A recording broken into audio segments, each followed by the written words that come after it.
isang lunchtime tayo.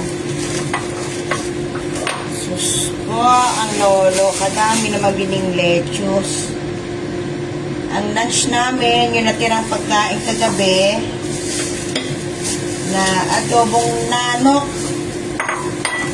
Tapos, sabi ko kay lolo, bumili ng gulay. As usual, the favorite of lolo,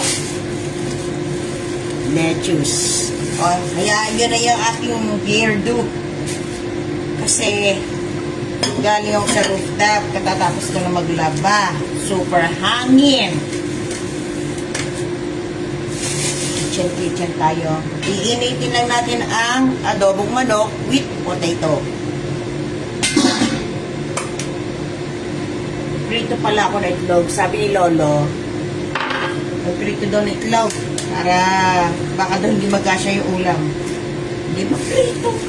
Madali akong kausap. Kayo ba? Ano ba lunch nyo dyan?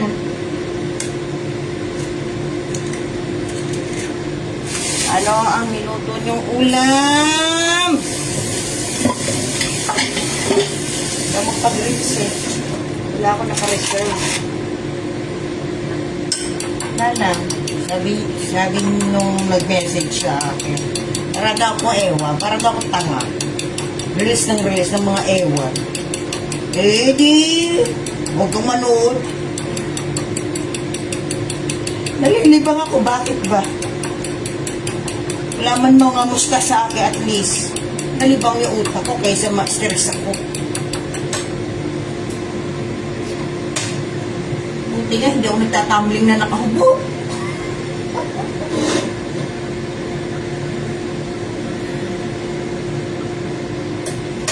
Ang aking libangan ay halaman at magluto. Oh. Ang ewan nga ba yun? Share ko lang naman yung aking ginagawa. Hindi naman ako nag-share ng nakahubad.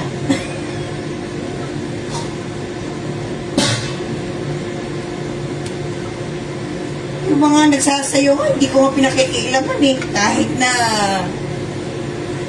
maraming nag-negative na comments eh. Hayaan ko lang, nanonood lang ako. Yung sila masaya. We don't care. Kung saan ka masaya, go! Life mo yan. Buhay mo yan. Decision mo yan. Choice mo yan. Diba? Kanya-kanya tayong choice.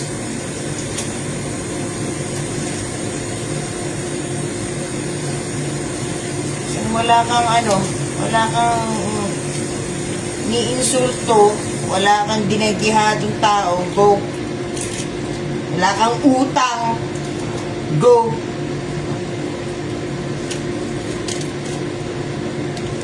Hindi po madali ang buhay ko niyan.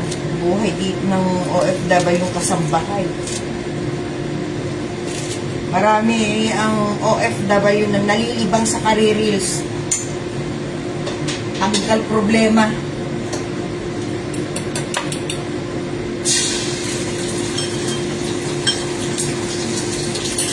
Yan ang amo ko. It's up to you, Mary. Huwag mo lang picturean yung bahay natin bahay namin na alam mo namang magulo, nagdait pang binagyo. Nahihiya sila. At yung alaga ko ay nahihiya na rin. Kaya alila sa dalawa yung pagluluto at ang aking alagang pasaway na pusa. Oh, watching Jelena de la Cruz, Lara. Naulam niya. Itlog at adobong nanok kagahapon ang ulam namin. Na natirang manok. Ulam namin ni Lolo.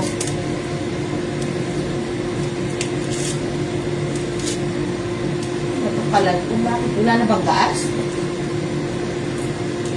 Bakit natin ako ang magluluto? Ay, nauubusan ng gas. Nagagawa dito.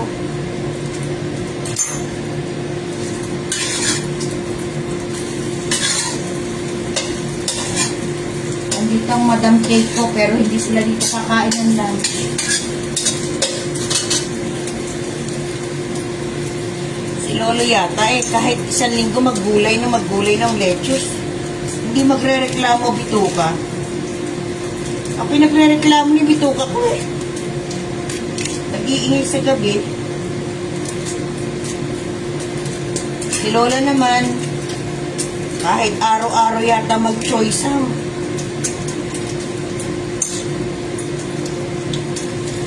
Nung nasa Taiwan ako, magsawa ka sa talbos ng kamote. Sa repolyo. Dito na magsawa ka sa pechay at lettuce. Diba?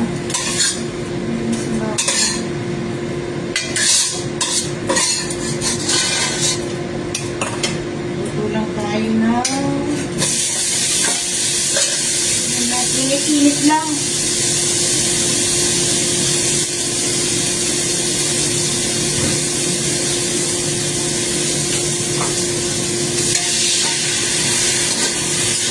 Sabi kasi, lintik na reels na to. Ang daming tax ng Facebook na to. Kailangan mo mag-like. Ay, huwag mo naman sabihin na utusan pa ako magsayaw-sayaw dito. Pakantahin mo na lang ako, huwag mo akong pasayawin.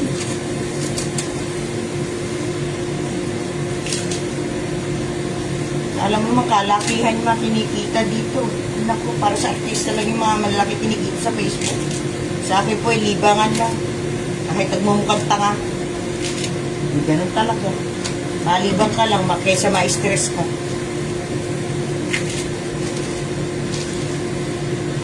Sabi nga ng aking friend na si Kathleen Lapatis, we don't care.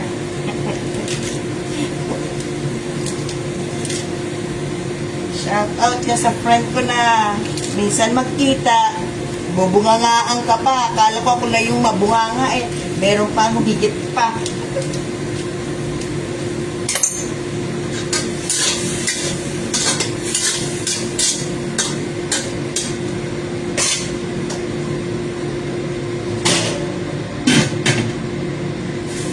Ulam namin. Ay, nakasobre yata yung aking kulay. Tama na siguro yung isa. Baka naman ako magtain na dito sa lettuce na to. LBM na rito. Araw-araw na lang lettuce.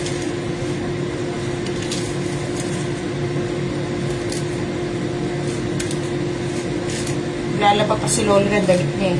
Yun ang kagandahan kay Lolo. Yung damit niya, laban niya. Wala siyang tiwala sa laba ko. Eh, di ko. Diba? Sa karakteran ng amo na yung kanyang mga damit eh, hindi pa lalabas sa kanyang kunyang.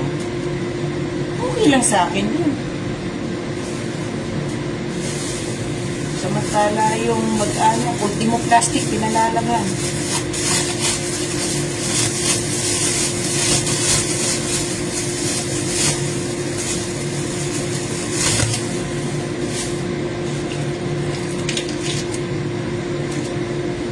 Bukas, hindi natin day off, holiday bukas.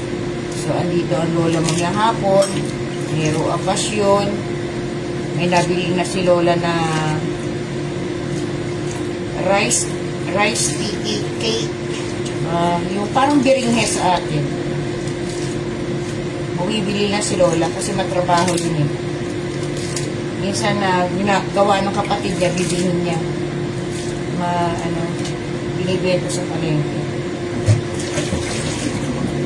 Pag nagugas kayo ng lettuce, kailangan isa-isahin ninyo kasi minsan may mga nakasinit na uod.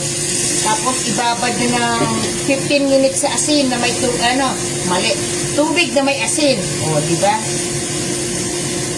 Kasi ang mga gulay, minsan may mga nakasingit na insekto. Mas gusto nung aking mga alaga ng madam ko ako maghuhugas ng gulay.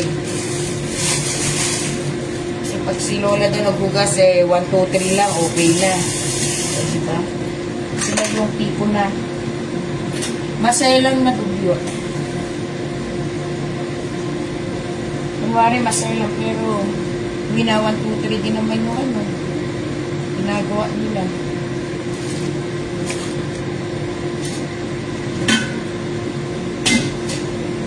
Kaya siya ng sauce.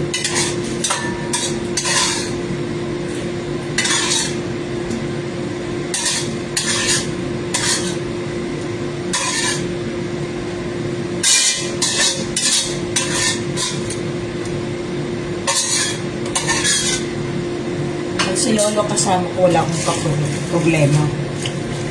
Kaya pag si Lola, with matching bulyaw pa. May mga kapitbahay ko na bago dito eh. Bakit yung Lola mo laging galit sa'yo? Hindi, ganyan lang ako yan. Normal na boses ng Lolo yung bumubulyaw. Kala mo lagi may kaaway sa barangay. Ganyan talaga.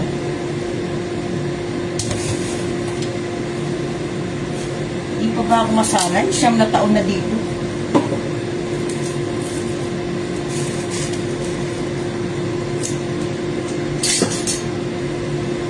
Pag andito, Lola, tahimik kami lahat.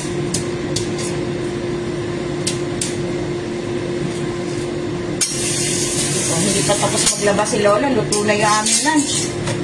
Ang kanin, ininit. Ang ulam, ininit. Ang bago lang yung lettuce, tsaka yung itlog. At least dito kahit paano, sa Hong Kong, hindi 1 week na iniinit yung ulam. Sa Taiwan kasi nun Diyos ko, may lumot na. Danas na danas ko yan. Pati yung prutas na ibibigay sa iyo, lockdown na.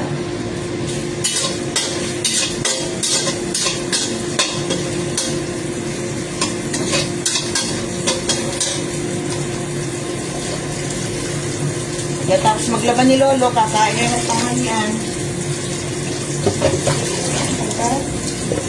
Kaya mas gusto niya minsan, nung hindi ako mag-day off,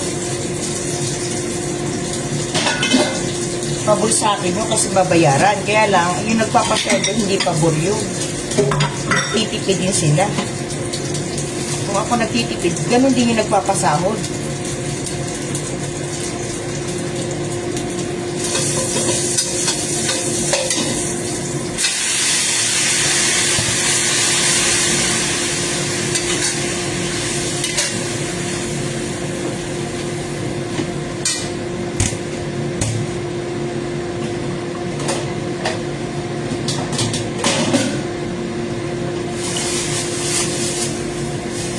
Natirang ulam. Yung gulay na natira, i-ref.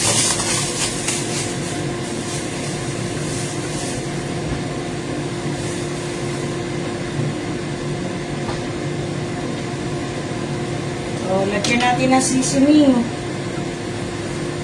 Kahit walang asin yan, okay na yan. Matabang ang panlasa nila. Kaya sila ay healthy.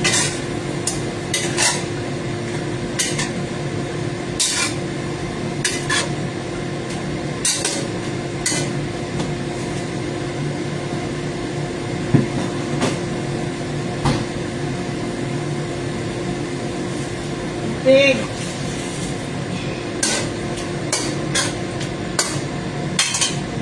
Takpan. Pakuluan ng 5 minutes.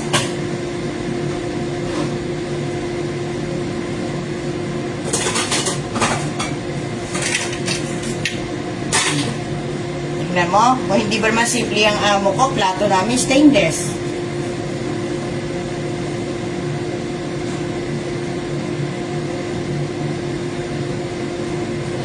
Hindi ka makakabasag. Diba? Kasi pare-pareho kami ditong mga clumsy. Ang babasagin lang yung yung kinakainan, yung mangkok.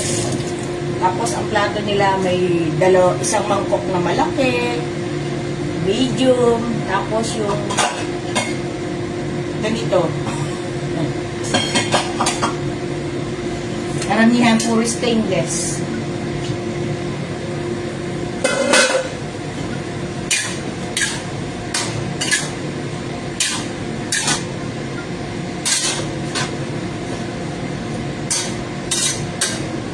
Luto na ang tanghalian. Kain na. Let's eat, let's eat.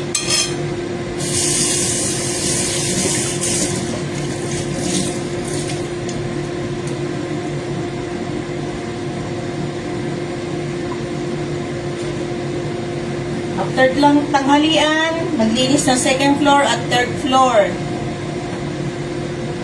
Tatapos ng 3 o'clock, then iidlip ng alas 3 hanggang alas 4, gising alas 4. Ready na naman na ang gulay na huhugasan para sa dinner. After maghugas, iligpitin ang mga nilabahan at mamalansya. Ganyan ang trabaho ko.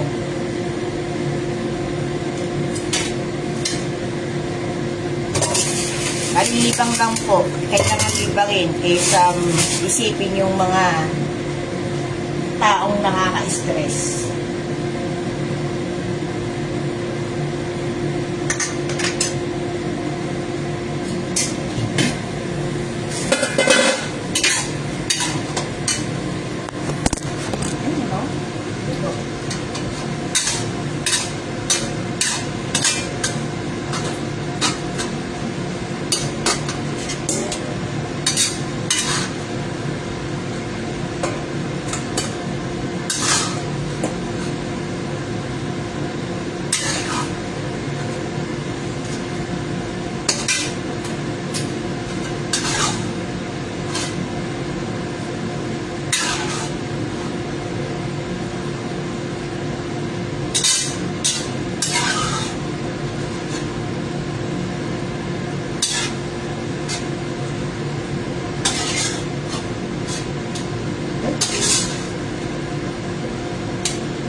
Lolo,